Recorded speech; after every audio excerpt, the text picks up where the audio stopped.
Најголем број на туристи оваа година се очекува да има од Турција во Република Македонија. Потоа, следува Холандија, следуваат земјите од Бенелуксот и се разбира соседните земји кои што ни многу сметаме во вкупната она бројка како што се Грција, Србија и Албанија. И се надеваме дека оваа година ќе имаме исто број на туристи, се надевам како мината година. Што им го привлекува најмногу вниманието на странските туристи во Македонија? Во Македонија е, по мој термин, all inclusive земја. Многу интересно. Имаме историја за прикажување, дали христијанска, дали муслиманска, стари оставштини од старото време. Македонија се наоѓа на една интересна локација кај што има многу историски монументи од минатото и тоа ги привлекува исто така туристите кои што доаѓаат да ја посетат Македонија. Исто така новите овие проекти што се направени, што се средени, исто така и тие се во еден дел интересни за туристите кои што доаѓаат, кои што ја посетуваат Македонија. Имајќи го во предвид трендот од изминативе неколку години македонците да летуваат веќе уште од мај, слободно можам да прашаме на самиот почеток на јуни за кои дестинации има најголем интерес од страна на македонците. Па во мај се знае кај се оди, во Грција. Грција е традиционална дестинација за македонските туристи.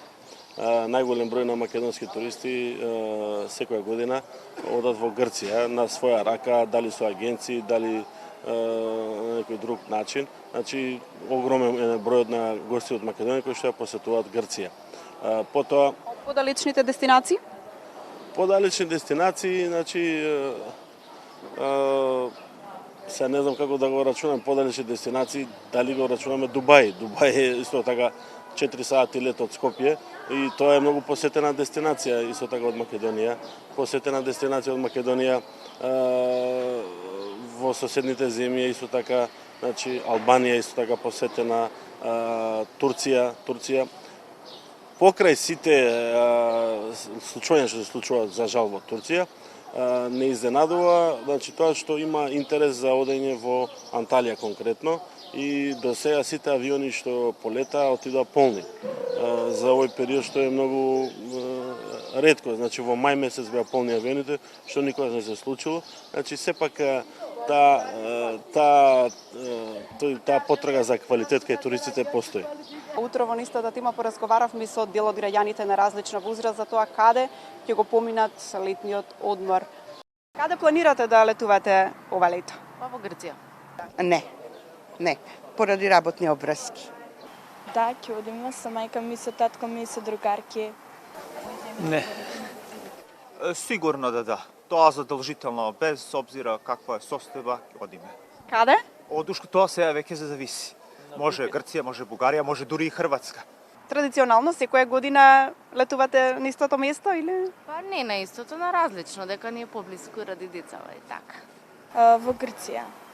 А и не мора само на море, може и некаде во планина на некое езеро да се оди и таму е убавина невидена. Не значи дека мора да се излежаваме само на сонце по цел ден и да се пржиме. Тоа бе одговорите на анкетираните по случаен избор за тоа каде ќе летуваат ова лето. Вие не го заборавајте и домашниот туризам, не го заборавајте алтернативниот туризам, па барем за викенди секако може да отидете и на планина да одморите, како што е овој викенд, например, доколку не сте испланирале каде, а при тоа не ви е потребно да патувате нели со часови. Од каде и да тргнете, ви требаат неполни 2 часа за да стигнете до саканата дестинација, барем кога е во прашање нашата земја. Не е доцна да го сторите тоа и денеска да отпатувате на некоја од нашите интересни локации кои ги нуди Македонија.